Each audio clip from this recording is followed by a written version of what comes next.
আমাৰ মাজত লিচু বাগানৰ যি গৰাকী তেওঁ উপস্থিত আছে আমি তেওঁৰ লগত অলপ কথা পাতি ল'ম ইয়াৰ বিষয়ে অলপ জানি ল'বলৈ চেষ্টা কৰিম হয় দাদা আপোনাৰ নামটো জনাব মোহাম্মদ জমছুদ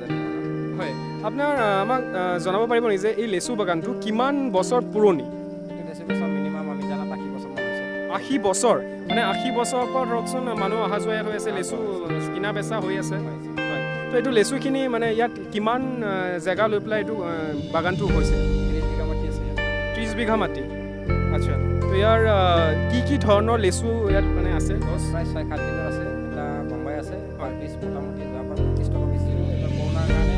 15 টকা পিছ বিক্ৰী হৈছে হয় এইটো অলপ চাহিদা কমি গ'ল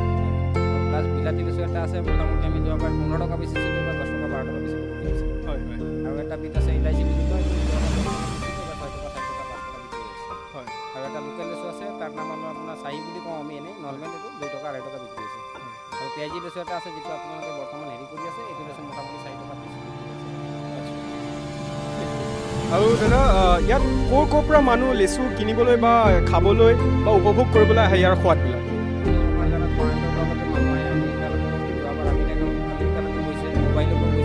এইবাৰো আজি যোনটো পেকিং আছে মোবাইলতে যাব প্লাছ আজি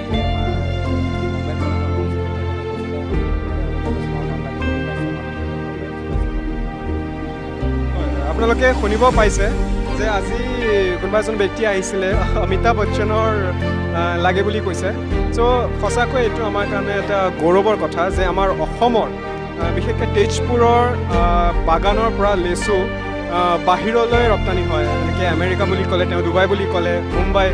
অসমৰ বাহিৰতো গৈ আছে সঁচাকৈ এইটো এটা খুব গৌৰৱৰ কথা আমাৰ অসমবাসীৰ বাবে বা তেজপুৰত যিসকলে থাকে তেওঁলোকেও ইয়াৰ আনন্দ ল'বলৈ আমাৰ ফালৰ পৰা অনুৰোধ একবাৰ আহক চাওক কেনেকুৱা কি আছে ইয়াত তাৰপিছত আমি লিচু বাগানৰ লিচুৰ সোৱাদ ল'বলৈ অহা এজন বোকাহাটৰ পৰা এজন ব্যক্তি আহিছে তেওঁৰ লগত আমি অলপ কথা পাতি ল'ম দাদা আপোনাৰ নামটো জনাব